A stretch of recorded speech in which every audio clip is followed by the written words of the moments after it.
Hello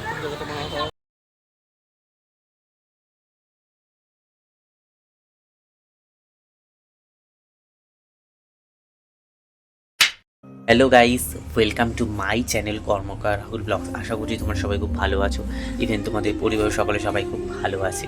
তো আজকে যাব নর্থ কলকাতার কিছু ছোট ছোট মন্দির, যেগুলো একদম লুকিয়ে থাকার মতো, হিডেন বলতে পারো। তো সেই মন্দিরগুলো আমি আজকে তোমাদের সবাইকে তুলে ধরবো। তো কিভাবে যেতে হয়, কিভাবে না, কখন গেলে ভোগ পাওয়া যায়, কখন যাবে না, সব তোমাদেরকে জানাবো। তো তোমরা দেখতে থাকো। আর যদি কোথাও ভুল ত্রুটি হয়ে থাকে অবশ্যই কিন্তু আমাকে কমেন্ট বক্সে জানাবে। তো চলো। এই মন্দিরে আসতে গেলে তোমরা যে কোনো পথ ধরে আসতে হবে শোভাবাজার বা শোভাবাজার সুধানুটি মেট্রো স্টেশন। সেখান থেকে তোমরা পৌঁছে যাবে এই মন্দিরে। এই মন্দিরটি ঢুকতেই দেখতে পাবেন একটা খুব সুন্দর ফোয়ারা, তার ভিতরে আছে কিছু মাছ, আর একদম সোজা দেখতে পাবেন একটা হ্রদ। আর এই মন্দিরে কিন্তু সুবিশাল নাট মন্দির আছে, যার ওপরে ওঠা যায়। মন্দিরটা পুরো গাছ দিয়ে ঘেরা আর খুব নিরিবিলি পরিবেশ। এই মন্দিরের অন্যতম উৎসব হচ্ছে অন্নকূট উৎসব। অন্ন মানে ভাত আর কূট মানে পর্বত। তখন এই মন্দিরে 300 রকমের ভোগ হয়। আর এখানে এই মন্দিরের ভিতরে সিংহাসনটা কিন্তু রথের আদলে তৈরি করা হয়েছে। মন্দিরের বাদিকে রয়েছে একটা দুর্গা দালান, যেখানে দুর্গা পুজো হয়। আর নাট মন্দির কিন্তু যখন উৎসব হয় তখন খোলে, আর এমনি সময় কিন্তু বন্ধ থাকে। নাট মন্দির রয়েছে মদনমোহন, রাধিকা ও 2 সখী। এই মন্দিরের চূড়ায় রয়েছে 9টি কোণ, তার জন্য এই মন্দিরের নাম নবরত্ন মন্দির। আর এখানে কিন্তু প্রত্যেক বছর দোল, রাসযাত্রা, ঝুলন যাত্রা, রাধা অষ্টমী আর অন্নকূটের অনুষ্ঠান হয়ে থাকে। আরও বলি, এখানে অন্ন মানে ভাত আর কূট মানে পর্বত, মানে স্বয়ং রাধা গোবিন্দ ভাতের পর্বতের ওপর বা অন্নের পর্বতের ওপর বসে থাকেন।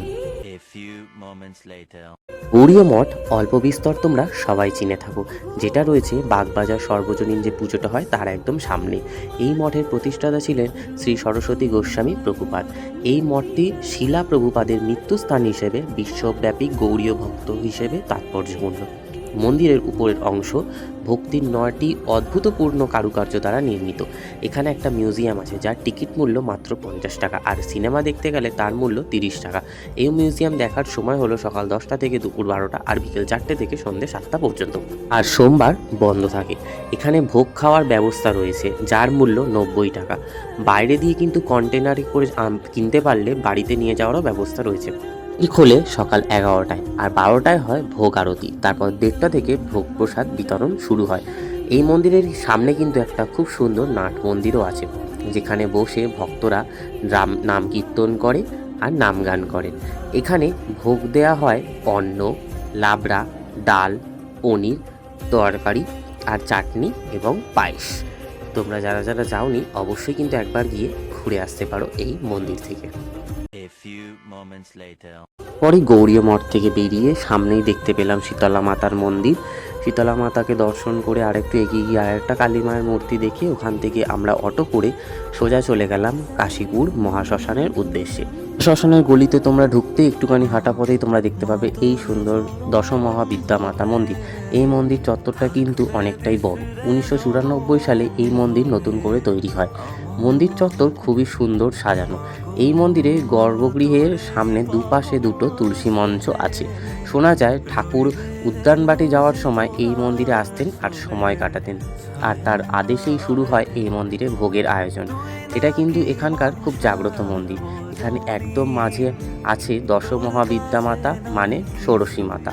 আর এই মায়ের মূর্তি ছাড়াও রয়েছে আরও 9টা মূর্তি, মানে মা কালীর দশমহাবিদ্যার রূপ। আর এই প্রতিটি মূর্তি কিন্তু নিম কাঠ দিয়ে তৈরি। এখানে কিন্তু শুধু মায়ের মন্দির নয়, রয়েছে অনাদিশ্বর মহাদেবেরও মন্দির। আর মহাদেব কিন্তু এখানে আনা হয়নি, উনি স্বয়ং মাটি খুঁড়ে আবির্ভাব হয়েছেন।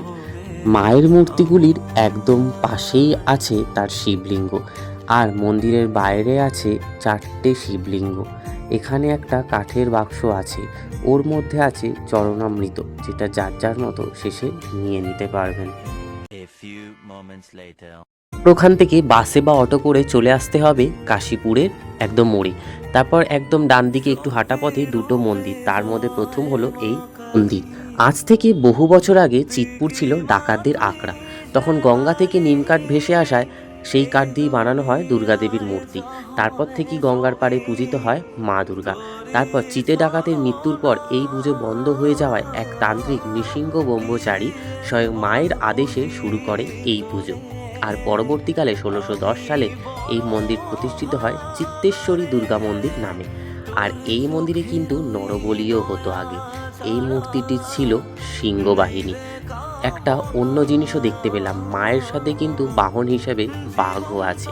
এই মন্দিরে যে পরিমাণে নরবলি হয়েছে আর কোথাও এরকম এই কলকাতা শহরে হয়নি। মায়ের মন্দির, একটা শিব ঠাকুরেরও মন্দির আছে।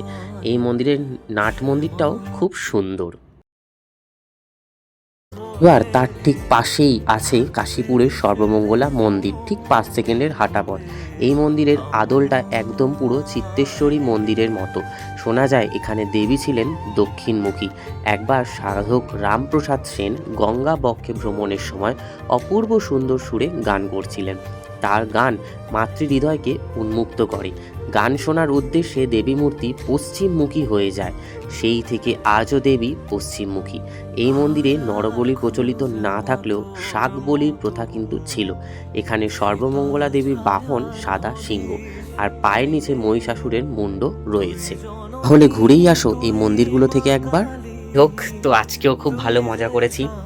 তো আমার খুব ভালো লেগেছে। তোমরা চাইলে একটু ভালো করে ব্লগটা দেখো, তোমাদেরও আশা করছি খুব ভালো লাগবে। তো ব্লগটা এখানেই এন্ড করলাম। ভালো থেকো, সুস্থ থেকো, আর আমার চ্যানেলটা অবশ্যই সাবস্ক্রাইব করো যারা নতুন হয়ে থাকো। লাইক, কমেন্ট, শেয়ার অবশ্যই করো, আর যদি ভুল ত্রুটি হয় অবশ্যই কিন্তু আমায় কমেন্ট বক্সে জানিও। তো বাই। ভুলে যাতো না।